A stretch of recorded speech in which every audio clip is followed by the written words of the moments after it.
हरे कृष्ण। शास्त्रों में कृष्ण भगवान की उम्र को 3 भागों में बांटा गया है। कुमार अवस्था यानी कि जन्म से 5 वर्ष की आयु, पौगंड अवस्था यानी कि 6 से 10 वर्ष की आयु, और कैशोर अवस्था 11 से 15 वर्ष की आयु। तो कुमार अवस्था में तो यह वर्णित है, रूप गोस्वामी भक्ति रसामृत सिंधु में लिख रहे हैं कि कुमार अवस्था में भगवान अपने सखाओं के साथ पिकनिक खेलते हैं।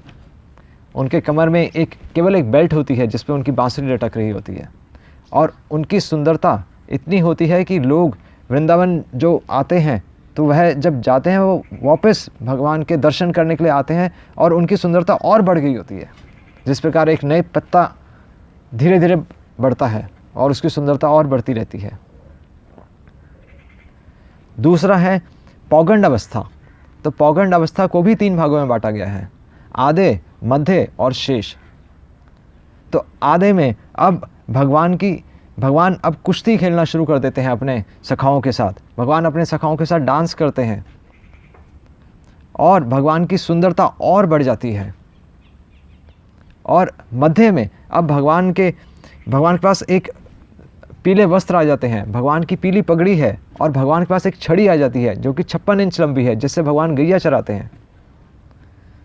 और शेष में अब भगवान के बाल लंबे हो जाते हैं, घुंघराले बाल, और जब कंधे पर उनके बाल बिखरे हुए होते हैं तो आचार्य बता रहे हैं, तो ऐसा लगता है, तो ऐसा वर्णित है कि स्वयं लक्ष्मी जी स्वयं उनका आलिंगन कर रही हैं। तो अब जब वह कैशोर अवस्था में यानी कि 10 वर्ष के पश्चात उसके करीब पहुंचते हैं, तब वह अपने सखाओं के साथ कानों में खुसर फुसर करते हैं, और उनका विषय होता है गोपियों की सुंदरता, जिससे वह एक दूसरे को आनंद देते हैं।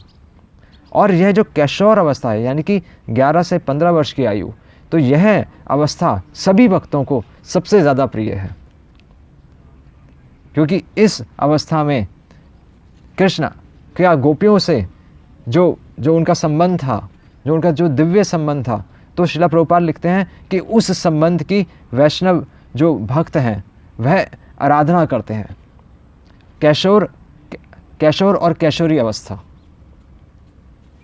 तो यहाँ पर बता रहे हैं कि अब कृष्ण भगवान भी स्वयं इस उम्र से पार नहीं जाना चाहते, वह भी हमेशा 15 वर्ष के या 16 वर्ष के ही युवा बने रहते हैं। कुरुक्षेत्र युद्ध में हालांकि उम्र